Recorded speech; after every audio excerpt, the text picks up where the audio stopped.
Gemini Brett is a leader in the movement to renature astrology by integrating two-dimensional charts with the infinite living sky.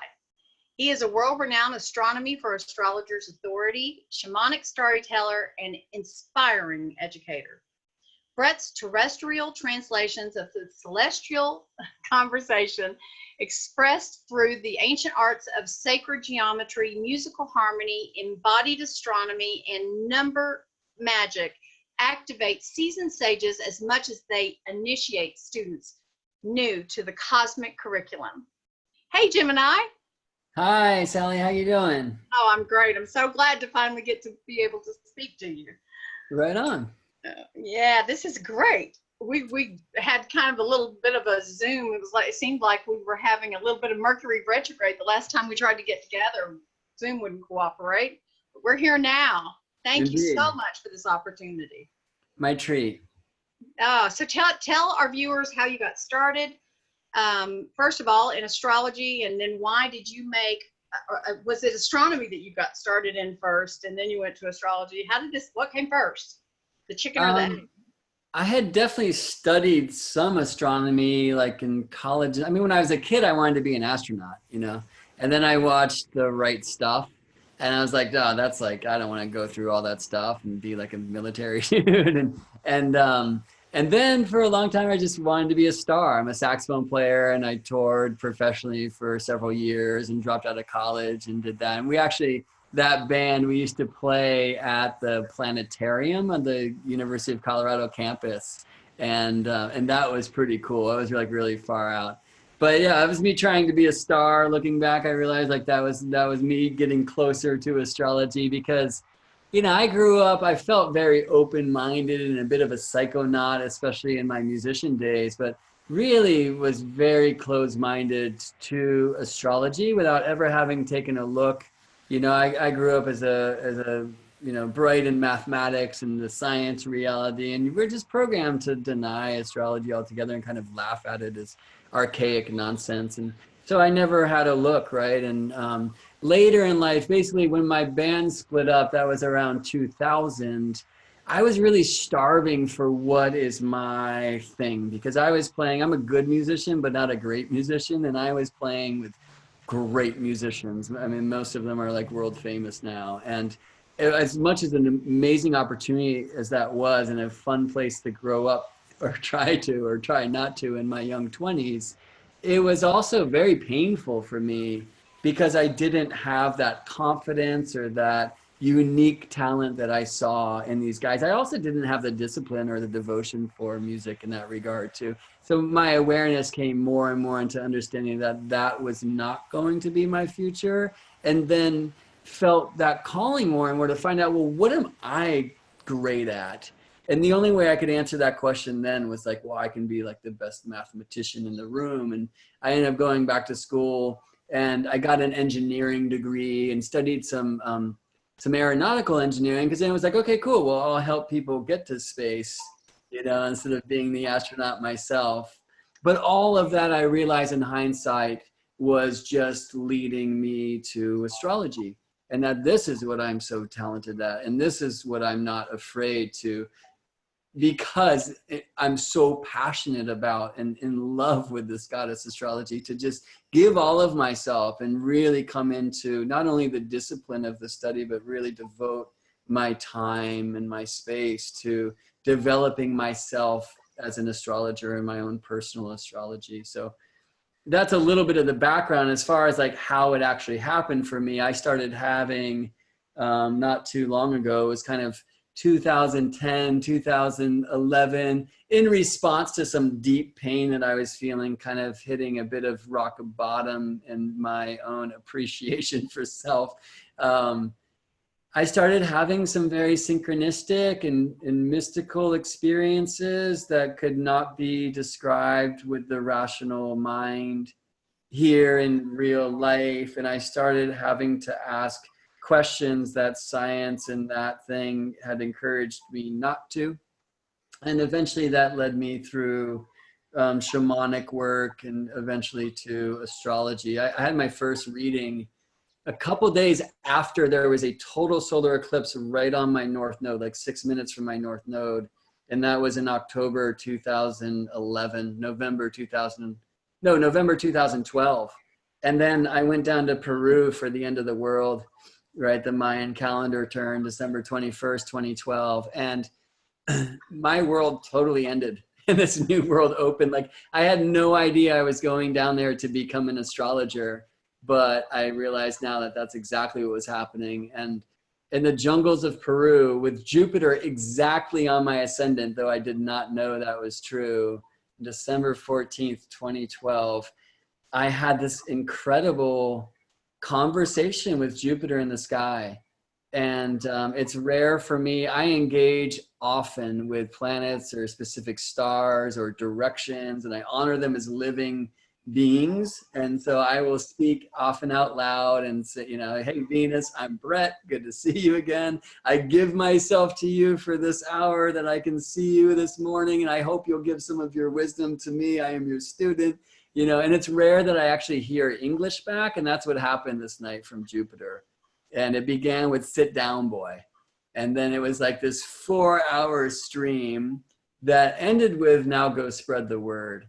So I had to make the decision during the flow to choose this was me actually in conversation with the planet rather than I'm having a psychotic break, because it just seemed like the better choice for my own personal sanity. But it was amazing after then. I mean, I don't necessarily advise people begin practicing astrology like as soon as they receive it, but life events. I went to study at the Shamanic Astrology Mystery School with Daniel Gemario in Arizona in February 2013 and kind of learned transits. And then I was just trading for massages and acupuncture and stuff. But then those friends were receiving, you know, as we do, like great confirmation of who they are and their soul path from those sessions. And they decided to start sending people my way with money. And I was like, whoa, this could be my job. And with like real problems. And I was really helping them help themselves. And I said, wow, this is my calling. And then things just opened up really quickly from there. And I'm very much like an eclipse being. So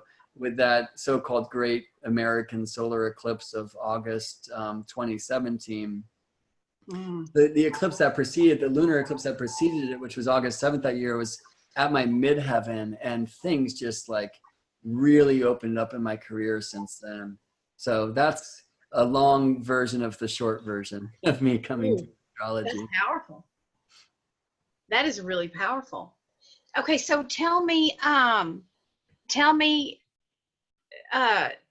okay, so what age were you? I mean, you were going through, you were obviously you were going through you said the North Node, Jupiter on your North Node. Well, that was, no, Jupiter was at my ascendant, so that's not indicative of age, right? Nor would Jupiter at a node be, but there was an eclipse right at my North Node before. But I was in 2012, I just turned 37, so astrologically it was a time of a nodal return. For my generation, Pluto square Pluto, and also Saturn square Saturn. I had Jupiter on my ascendant. I could go on and on. It was one of those times, as we see with clients and in our own past, when like it seems that every planet is getting in on the action. Like I had a transit from everyone at once, you know, which can be cool times because they're so activating, but can be also such confusing times because we feel like we're pulled in so many different directions at once. And you know how it is. It's a tricky thing in our culture, in our society, like when we open up to our own magic and our own divine gift, especially if it's something that seems outside of the realms of normality, we have to like spend some time in restructuring our ideas of what success means, of what first probably abundance means, of what security means, so that we can fully devote ourselves to the path. And then it unfolds naturally, because when our work is our play, true work gets done. That's so true. Boy, you're perfect for this this summit. It's perfect for the message that, you know, that we're trying to get out right now. And for my generation, you know, of course, we're all Saturn Capricorn people, you know. So I'll be going through my second Saturn return next year. 1 month. Yeah, right? That's the magic actually, of the. Pluto goes right over, sits right on Saturn 1 month right before my Saturn return.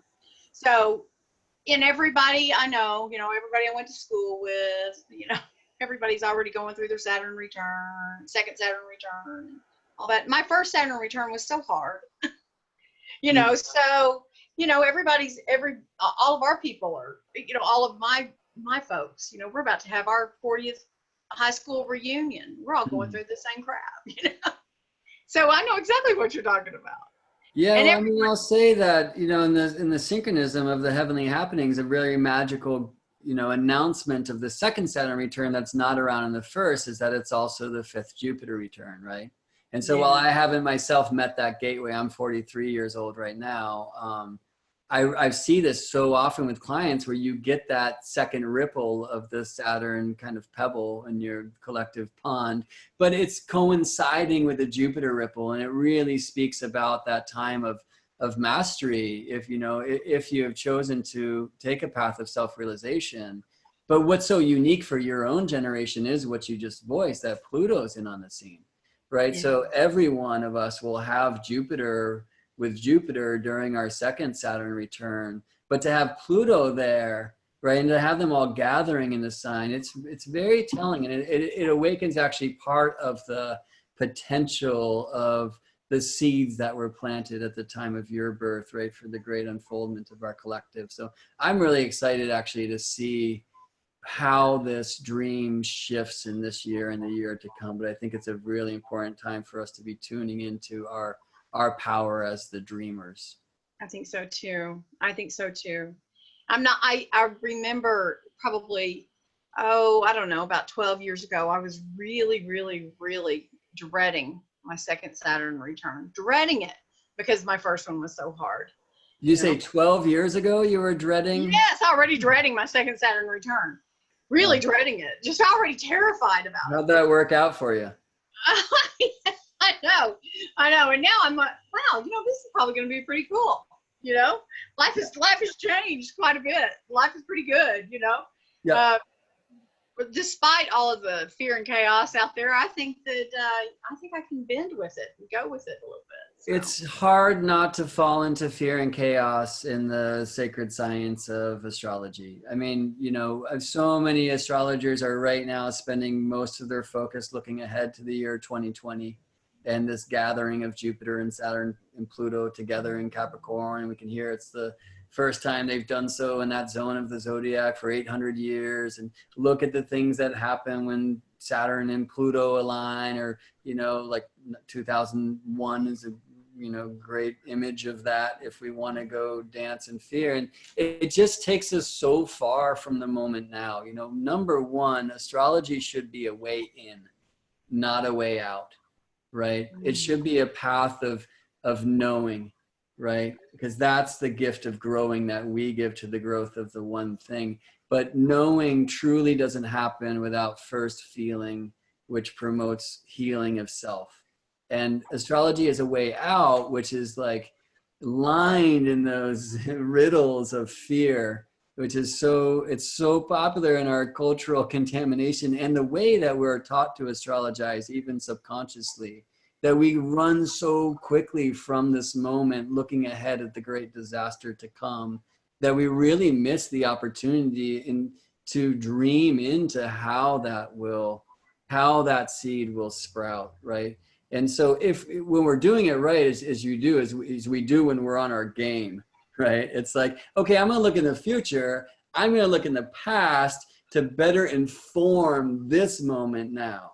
I'm going to see these cycles. I'm going to see these waves. I'm going to see where I'm at in it and see how I can take all of this essence of this apparently linear lifetime in this past and bring that and compost that into this rich soil for the seeds to come. But if we just fast forward, as we're really like tempted to do as astrologers, if we fast forward into the future, then we're just avoiding now, right? So that was like, interestingly, if you were tripping on that 12 years ago, it's like Jupiter return.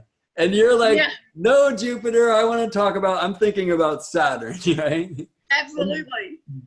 And so a lot of people, like, to bring that to the collective right now, Jupiter's in Sagittarius, and this is a place where at least the old rules of our craft suggest Jupiter is at home.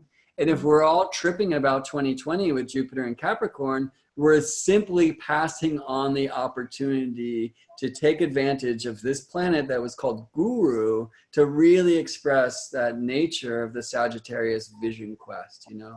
And I think just so importantly, this is a year where it's not like it's more available to us to become aware of our own collective co-creation and responsibility as painters of this canvas that we share, that we call the world. But it's a time where we're being called into the responsibility and the honor of that awareness, or else if we keep ignoring the dream, it will just run amok. In so many ways it has over the course of the last 20 years plus. Yes, absolutely. So let me ask you a question. Okay, so I live down here in the Bible Belt. Okay, so I live in, you know, and it's a great astrology book, by the way.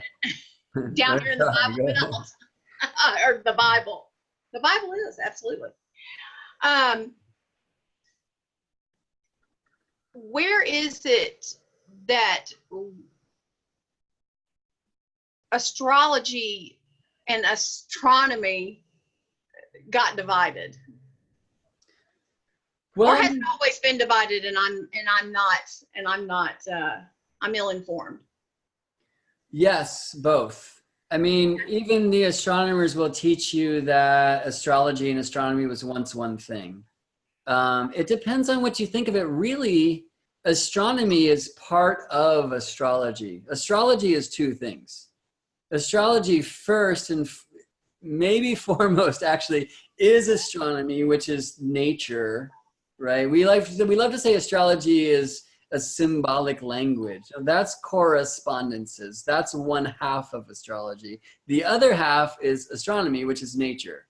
And the truth for me anyway is that astrology is the poetic breath of nature.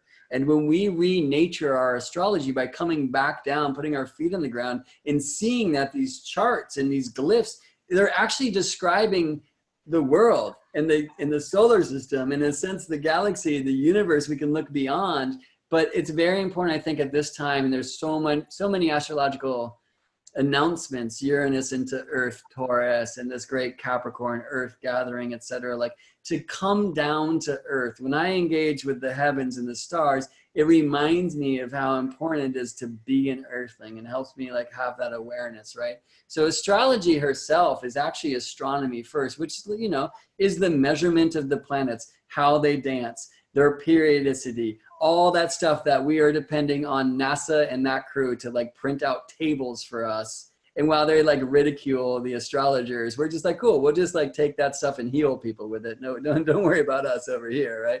But truthfully, that is a very principal part of astrology. And the other part, which is what astrologers do mostly, is correspondences. So how those heavenly happenings are participating with one another, these great planets, and they with Earth, this amazing chord of the music of the moment now resonating in the heart of Earth, and she broadcasting it out from there. That's where we measure astrology, from the center of Earth, because that's where we're all connected. And she broadcasts that to us on the surface where we are parts of her. So the correspondence is how the planets interact with one another, how that basically resonates in Earth, and then with us as humans, right?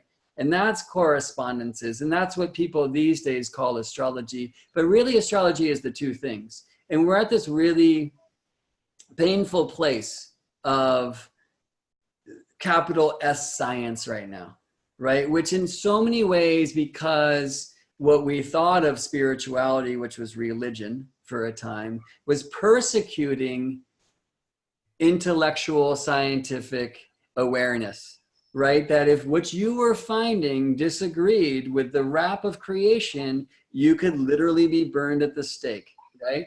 And so cats had to go into hiding.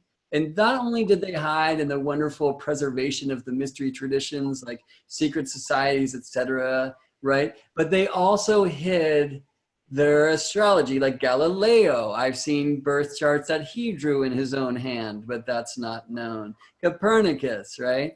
So we had to hide that stuff, and we had to also hide the astronomical breakthroughs that were happening, like the so-called Copernican revolution of a heliocentric or sun-centered consciousness.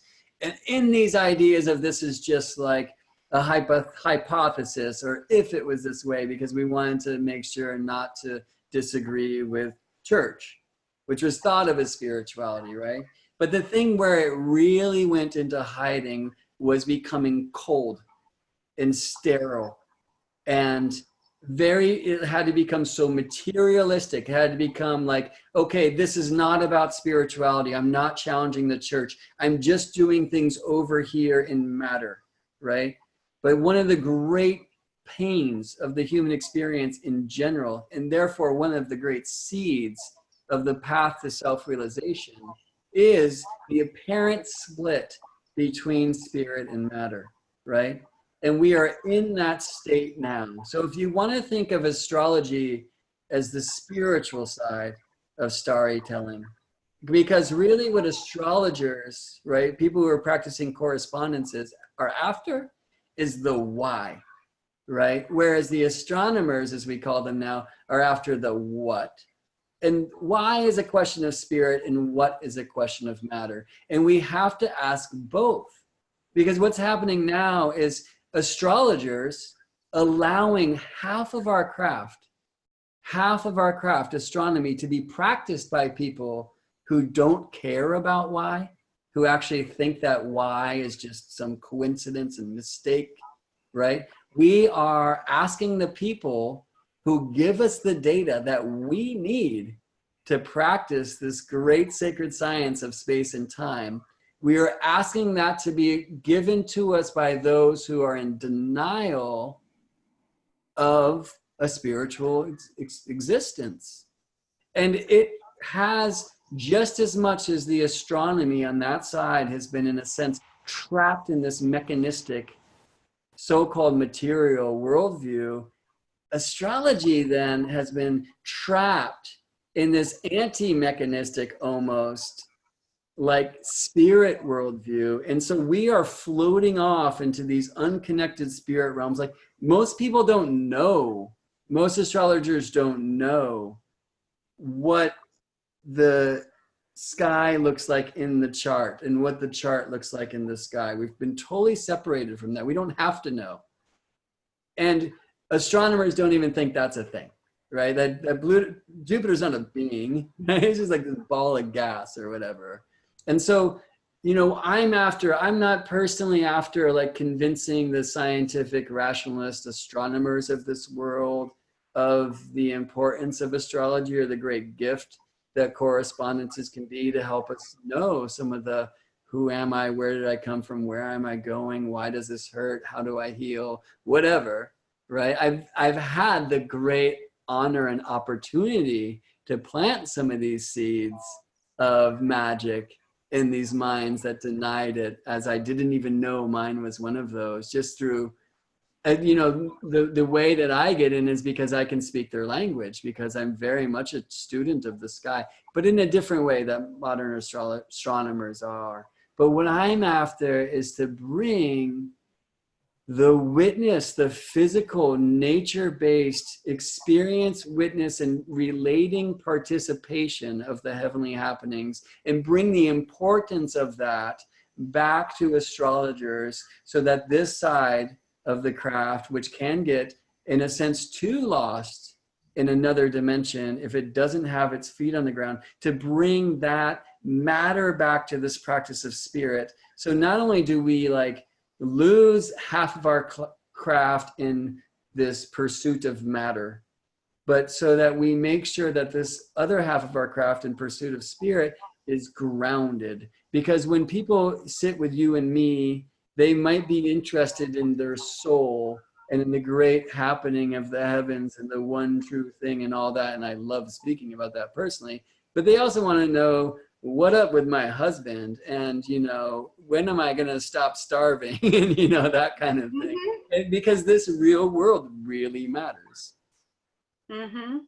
Absolutely. So and they want to know, why can't I, why can't I, why has this continued to happen to me over and over and over again? Or, why did this happen to me, and why can't I break this old pattern? And, Yeah.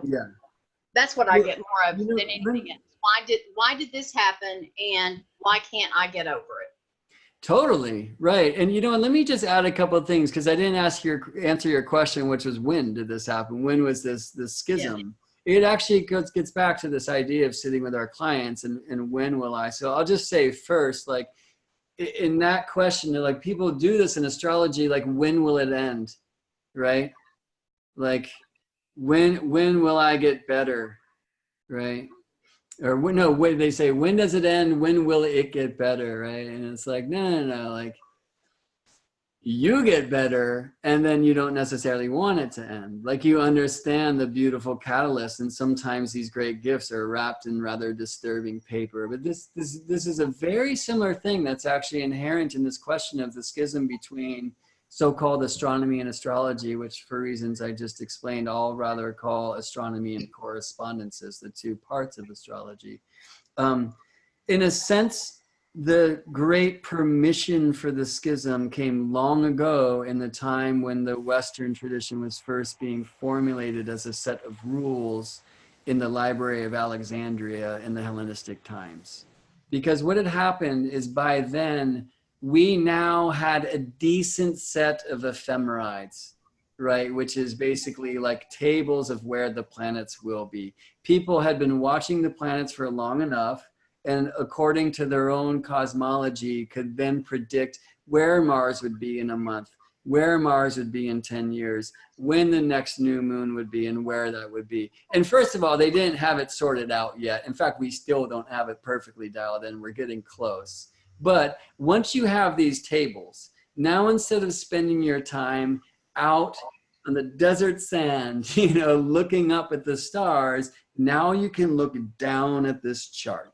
And so we have cats gathered around this table who are now unpacking spiritual and magical scriptures from all over the lands, right? Including Kemet, or the place we now call Egypt, including Egypt, where, and if you read some of these old texts, some of it is cats just like, what Hermes said, and it's just like, you can hear the question marks in it, right? But they were able to now look down here.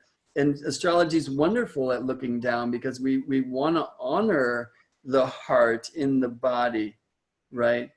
But that loss of also looking up, and it's one of the most important things astrology herself and the practitioners of her craft, I feel, are being called to remember and reconnect at this time. And there's many reasons, right?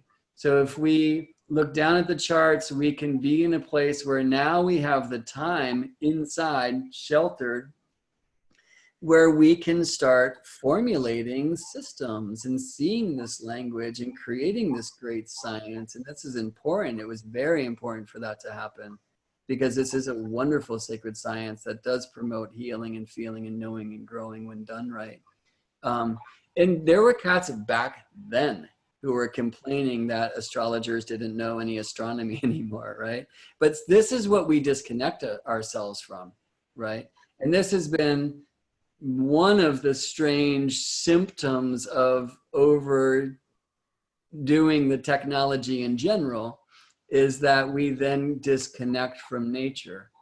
And so when we're not in a place where we actually have a sky practice, when I can show you what a waning moon looks like on a chart, but I don't know when that moon rises or what it looks like in the sky, I've also separated myself from being a conduit of a direct relationship with those heavenly energies. So now when I choose, as I do when I'm on my game, to be in a monthly practice of watching the moon wax and wane, not only do I have some time to integrate these gazillion things we as astrologers in this endless study are constantly learning, webinar after webinar, books everywhere. I have some time to like integrate that. But I also, just as in the magical tradition of our craft, we will make, for example, a lunar talisman out of silver because lunar spirits like to reside in silver, or a solar talisman out of gold because solar spirits like to, the gold is home for them. I heard that recently. I love that. What we are doing when we come to the sky practice is we are forming our own bodies as talismans for these heavenly energies, and basically preparing our own vessels as a place where the true voice of these great beings, these great guides and guidesses, the planets and the stars, can then reside in us and collaborate with us and speak through us, which is, for me, the number one role of the astrologer, is to be a divining rod of the marriage of heaven and earth. Wow. I've never heard that. I've never heard that about silver or gold. I've never heard anything like that. I mean, I obviously that seems that's logical about being a divining rod, you know, between the heaven and earth. That's very logical to me. That seems very natural. But I've never heard anything about silver or gold. But that seems kind of logical too, actually. Well, sure. Like, so speaking of correspondences, all the planets have metals that they correspond with. They have many plants that can kind of embody the planetary energy and be a healing force. And this is actually one of the cool things now, because with Project Hindsight, right, which is this collective of folks translating the ancient scripts and helping us return to some of the wisdom that was lost in the times of the many persecutions of astrology, which could not die, but just as part of the soul will, in a time of like really difficult trauma, the part of the soul will go sit somewhere to stay safe and then can come back through like healing later in life. This happened with astrology. And so like the you know, traditions from Kemet or from Persia or whatever, they were kind of combining in the Hellenistic times. And then during the persecutions, and so much of that is still alive, like part of our goddess astrology had to go somewhere safe to survive for a time. And we're just starting to have so much of this soul retrieval. And an amazing thing is that, like, with the return of so much of the doctrine from the Hellenistic era and the traditional times, which is a great thing, it can feel, I think, to the modern astrologer, far too deterministic, far too fate-based, far too rule-based and calculated. But while that's also happening, people are also retrieving like the ancient alchemical and magical texts which accompanied the astrology back then. And then like, so this idea of like making talismans or working with plant spirit medicine in correspondence with the astrological chart and heavenly happenings, suddenly now you're practicing with matter, silver, gold, tin, copper, you know, mugwort, nettle, devil's club, whatever, you know, horsetail, like metals, plants, you know, like the minerals and the plants of earth. There's a very different types of very alive earth-based consciousness to help serve this marriage of heaven and earth. And it becomes now a very engaged, intimate, you know, personal, magical relating that will open that kind of intuitive, feminine, curvy, psychic, storytelling side of our craft. So people who like went to it because they're a little bit more keen to the rigid, they're suddenly like getting in this wonderful spiral of incredible magical awareness. We're going to see this wild renaissance of this goddess astrology that is happening now, like really blossom, like so many different flowers are showing themselves right now. But what I'm after, and this is something that I first heard from Daniel Gemario, my first teacher, it's like, well, let's go like Project Hindsight, yeah, in the ancient translations, but let's go back to the first book, which is the heavens themselves, right? Like, how can I actually read the stars, not just the lines in the scribbles on some piece of paper or a computer screen, you know? Wow. Okay, so this is such a juicy interview, man. This is so great.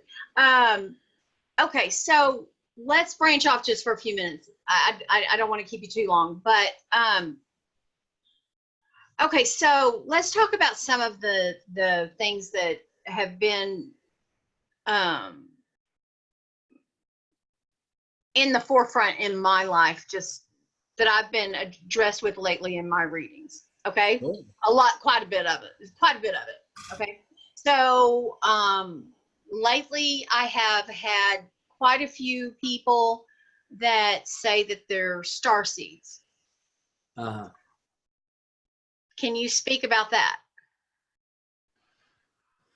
If you will first. Well, I mean, I just don't know what to say really about it. I mean, I don't think that I really don't feel like I can offer more. I don't feel that, I mean, I'm not saying that they're not. I mean, I just don't feel that I can read their chart any differently. I don't feel that I'm equipped. I don't feel I have that knowingness to read their chart any different than I could anybody else's. Good, because that's why they're there with you. Okay. You know? And if Okay. and if your reading can't speak to their awakening Arcturian consciousness or whatever it may be, I'm sorry to sound kind of mocky when I say that, then they won't come back, you know? But the truth is, regardless of where we come from or where we're seated, here we are. And so there's a lot of folks who are like opening to this idea of them being from some other star as a way to get away from Earth. And that is always flailing. Anytime you have the let's ascend to the 5D and leave the prison planet, right? Or I come from this place, you know, as the great Messiah that's going to change us. We want to just kind of be careful. And we can see that in the chart of the human being, right? But the truth, as far as I feel it, is we all came here to make dynamic changes within this world of matter to give a gift of growth to spirit. Because spirit itself, there's a thing that I love to say these days, which is unity is boring. And the one thing, and this gets into the number magic, like the one thing, because it is everything, is inherently nothing, and therefore it cannot grow.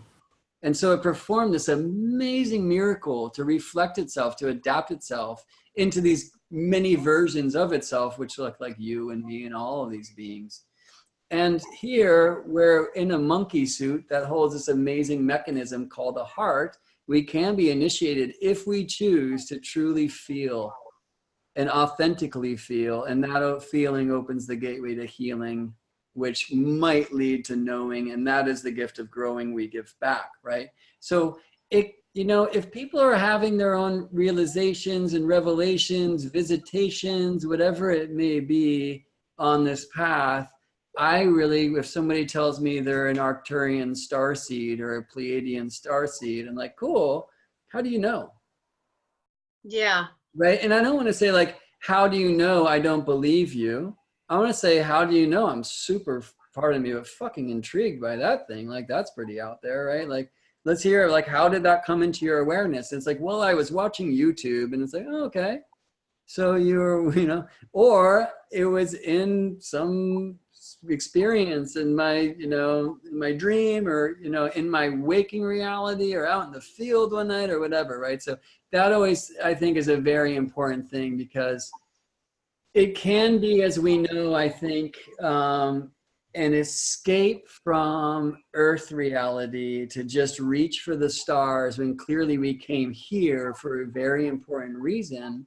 But it can also better inform and inspire the Earthling to be an Earthling. And it really just, it depends, it's for us to check that out. And in that sense, it's really no different than somebody who's drowning in the pool of a broken heart or whatever. There's all sorts of wonderful ways that we can disengage from the moment now and again swim too far into the past or the future. It's just that instead of traveling through time to get away from the moment now, we can also travel through space to get from like the place called now, you know? Yes. But Yeah. sometimes I think it's super cool. And just as like an inquisitive cat, I'm always interested. And I think one of the reasons why I'm able to hold, as good of space, or at least attempt to, for, let's say, the person who's experiencing alien abduction phenomenon, as much as I can for somebody whose son just died and they're dealing with that, is that my own prayers as I start a session are heart before chart, and may the wisdom of this beautiful being speak through me. And so if that's what they're coming with, then I get to like learn from that and be interested in that. And sometimes you can just feel in your bones like it's somebody doing everything they can to avoid this place. And sometimes it's like, well, this kind of feels genuine. I'm interested in it, Mm-hmm. And then that, Yeah. I think sometimes this is the true thing for all mystics like you, me, probably everyone listening to this. One thing that I have seen that is absolutely always true is it is a very isolating experience to go through your awakening process, as I prefer to call it, than the awakening. Like you are becoming, I mean, I don't have to speak this to a woman who's practicing astrology in the Bible Belt. Like you're the weird one, I mean, truthfully, this world is So weird. true. We're just coming back to reality. But in our culture, we're the weird ones. And if I can look at someone who is over fascinated by some idea that the earth is flat, and I sit with these people, or somebody who's like, the hybrid offspring of the zeta reticuli and human beings or whatever. And if I Mm-hmm. can sit with that and honor, okay, like this person is just having that great catalyst of self-realization that comes through exploring and expanding the pain of the isolationism that seems to be a very key ingredient of the awakening/awakening process, then I can relate my own path, which had nothing to do with those specific voices of the strangeness. I can relate my own thing to them because I've been separated from the people that I used to drink with and, do normal things with or whatever, just because Sure. I'm going through this weird shit. You know what I mean? And so if I can honor like, okay, cool. Like I don't know that experience, but I do know the flavor and the feeling and the repercussions of having an experience like that, then now I'm in a place where I can be more open as their voice reflected back to them through the chart, etc. Do you it does seem that when I do have clients that, and I mean I mean there's been quite a few of them. I'm saying like quite a few of them lately. Of I the mean this star past seed. year. Yeah. Mm-hmm. Uh-huh, It cool. seems like they're kind of sticking to me. Like Uh-huh. like I mean like I'll walk through a hallway and people will just find me. It's very strange. Hmm. And it seems like uh, almost all of them, whether they're actually saying it or not, have had some type of traumatic experience Yeah. in life. That they're trying something that they either they've got a, you know, that yeah, they have some type of traumatic experience or some very dynamic um, Grand Cross or something like that, Uh-huh. big, something very big in their chart that you can't really ignore. And so I just kind of try to honor that. And they always want me to look at Lilith or, uh, things that I just really don't normally look at. And so I really, maybe I just need to send them to you. I Yeah, don't know. or, I mean, there's astrologers who are kind of specializing in that, but it sounds like you are. And it's probably just like another level. I mean, you've been practicing for a good amount of time. It's like, okay, goddess astrology is saying, okay, like, let's take it to a whole new level. Like, how do you deal with a question that doesn't show up in our training, in our books, right? Yeah. And I mean, maybe you are a star seed, sister. Maybe this is what's coming alive for you. But I think a very important thing for us Feel is, very, very normal. Well, yeah. I don't feel very normal. I don't feel very normal at all, but I do feel like, uh, I mean, I didn't even, I don't know. I don't know. Maybe I just need to open my mind to it. But anyway, I don't want to spend any more time on that. This is too valuable of a conversation. Well, but let's take that somewhere that is meaningful, because not that where we've been with it is not, I shouldn't say it that way, but it is amazing that it's a kind of a sign of our times, right? This is like, it's a very prevalent thing, especially with like the younger generation. And for me, that means something. It speaks in a way of the shape of our world, of the collective dream. And one side of me just wants to say, okay, this is like a new expression of escapism. You've heard that in my response. Another side of me is like, oh, wow, it's like actually an expanding awareness of what the human being is. I mean, you were talking about the Bible Belt earlier there. It says the sons of God and the daughters of man. I mean, it said it different ways in most of the traditions, or say like Hopi, like in the Hawaiis, like they know they came from the Pleiades, right? There's like there's no like lack of continuity in that understanding. So it might be people coming into that awareness. It might be people who aren't grounded in it. It's really a case by case basis. But since they're coming to you, for me, that is the truth of you as a soul calling in like your own growth through that experience. And it might be that it's your growth saying like, okay, this is me like learning to be that second Saturn return and Capricorn there, and like to be more grounded. But it's your Jupiter in Sagittarius? Hold on, I'm trying to remember. Yes. No, right. Yes. Or it might be that side who says, why last time when Jupiter Sagittarius came around, were you tripping about Saturn and Capricorn 12 years ahead of schedule? Why are you trying to avoid me? I am the great guru guide, gas giant weirdo of the vision quest. That's it. We are heading way out from the cardinal reality and the grounded nature into the smoky heights of spirit that we truly can't know. And, so maybe it's that part of you saying like, wow, actually, I should get a little weirder this year. And that's going to help me get more real next year. I can't say for sure, but it's this experience that you're having of these people, like, I think you said like a magnet gravitating to you. And that matters. That's important. And for you, and you can, look at your chart to see that, right? But I think it's a fun thing because who would have guessed it? And there's no training. It's like, oh, by the way, when the Pleiadian star seed comes from you, look to this aspect and this particular grand cross, and this is how it resolves. There's a thing that I started a while ago. I'll just share there. It has a resonance called Conspiracy Dearest.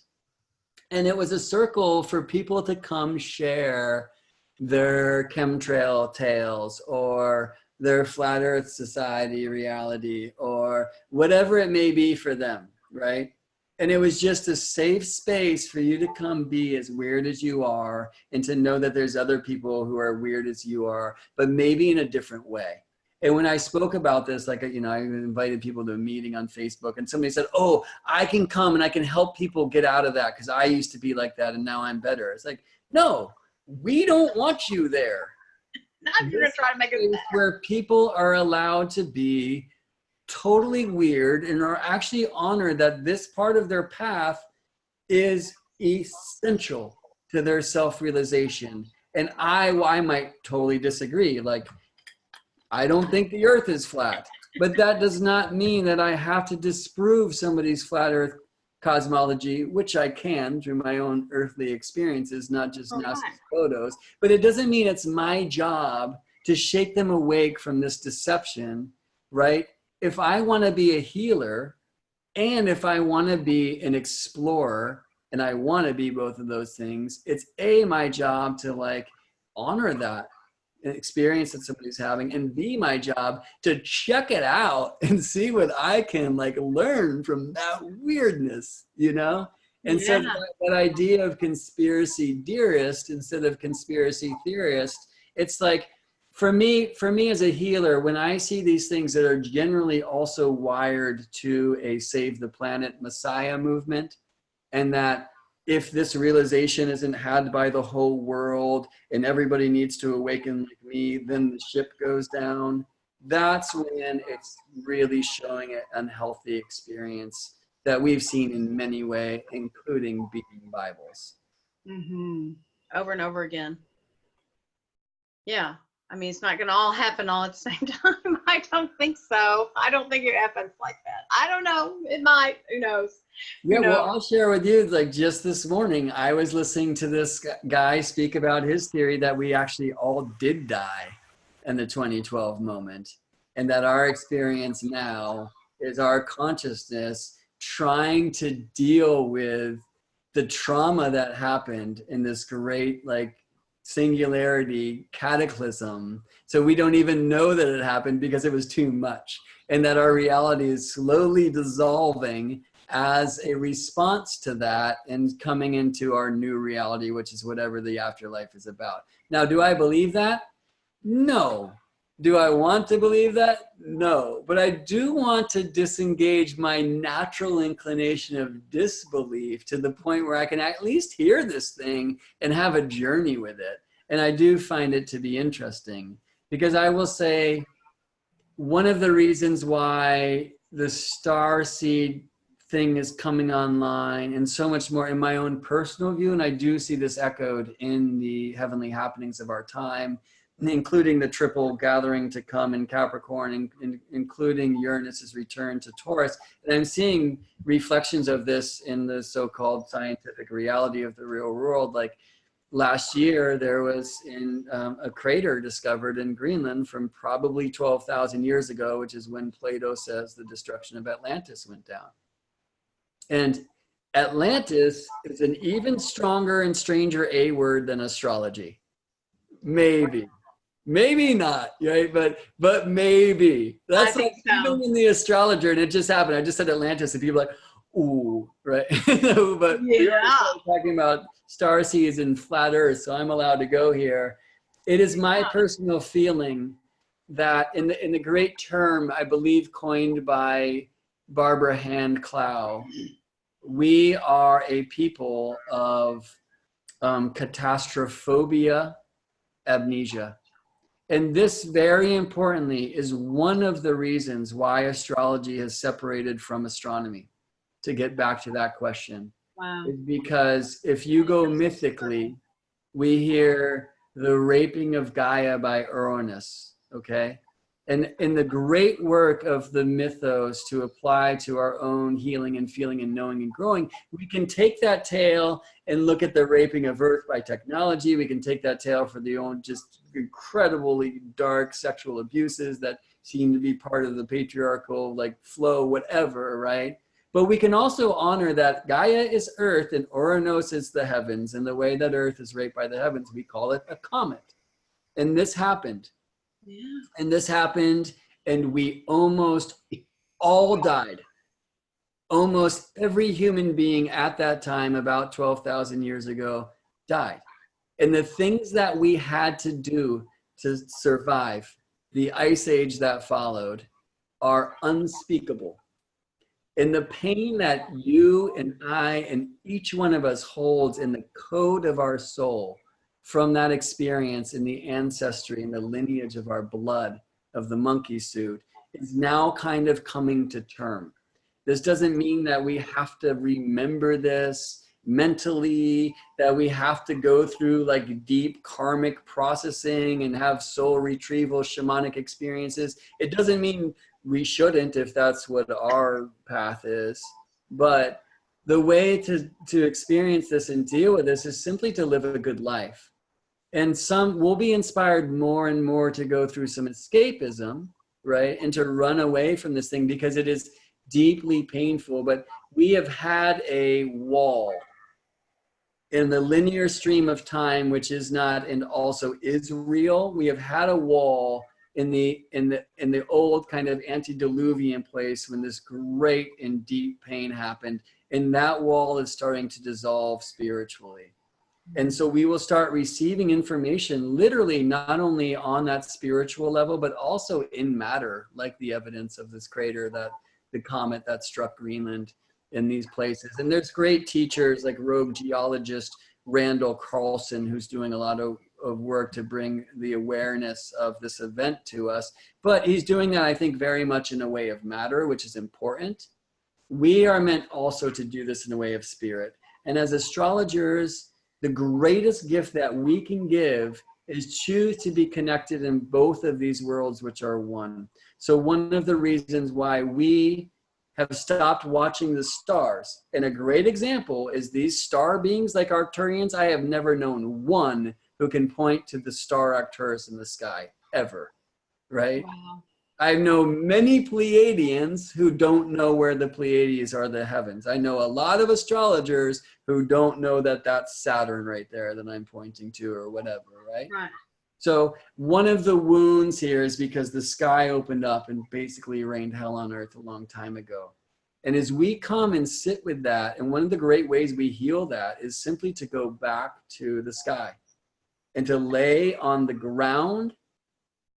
The electricity just went out, right? So to lay on the ground, to not trip about the bugs and the germs and the things we were taught to, and to become the earth and close our eyes and see our mother's grasses growing over us and the deer feeding from us and the flowers sprouting from us before we open our eyes and engage with the magic of the heavens, with the greatest gift we can give back, which is purely wonder and awe, and to know that we are safe and we have nothing to fear. And that is the greatest practice that the true star being and the star student like yourself and I can give as a gift, that isn't trying to run away from earth, but isn't trying to hide from the sky anymore. And I think these, as far as I can hear it, are the significant notes of the shamanic song of the Celestial Symphony for us now to deal with, that will help inspire us to dream forth a more beautiful reality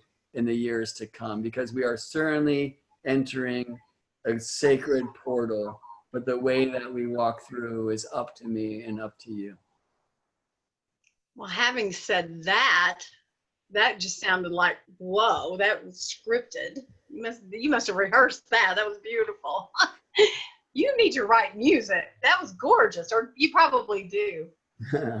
That's gorgeous. Well, okay, so having said that, can you tell everyone about your gift that you're giving, that you're generously giving the viewers about your gift? Yeah. So go over to my website, which is morethanastrology.com. Actually, don't. You can go there if you want to book a reading or something. You'll find a service. Yeah, we're going to have a link. But the link that I'll share right now, it's a hidden link, and it's morethanastrology.com/free.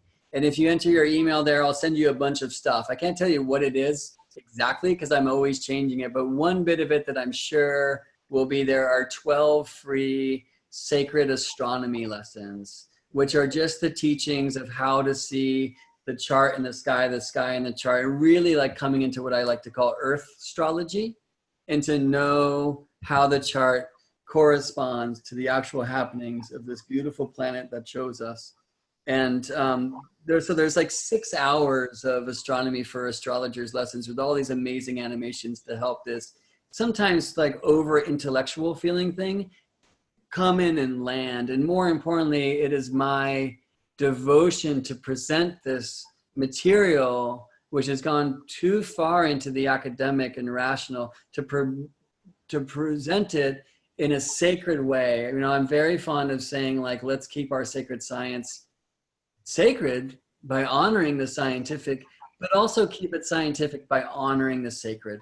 So just as the ancients all around the globe track the sun's dance annually on the horizon to know when to plant, this is a time for us to come back to the incredible magical awareness of the sundial, of the meridian line, of these many ways that we participated as students of space and time before we agreed to the numbers on some digital clock.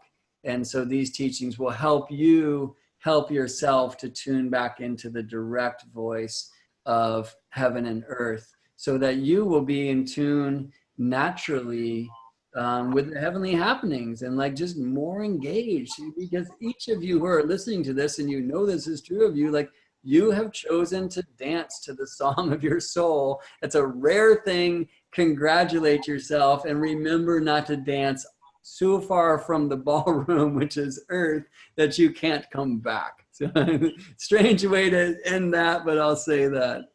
That's so awesome. Thank you so much. And gosh, this has been a great interview, and I'm so happy to get to know you. And I just feel so blessed by this hour. It's been lovely. Right on, Sally. Well, it's a treat to meet you, and hopefully we'll meet on Earth someday. And yeah, there's an events page at morethan.astrology.com where people can see like where I'm out traveling around and doing storytellings. I hold a lot of retreats and star camps, and there's a ton of information that I'm putting up on YouTube and Facebook all the time. So hopefully you'll find some of that stuff if you like my stream. And it's been a real honor to connect with you, Sally. I very much appreciate the invite to participate with this happening. Thank you. Thank you. Thank you so much.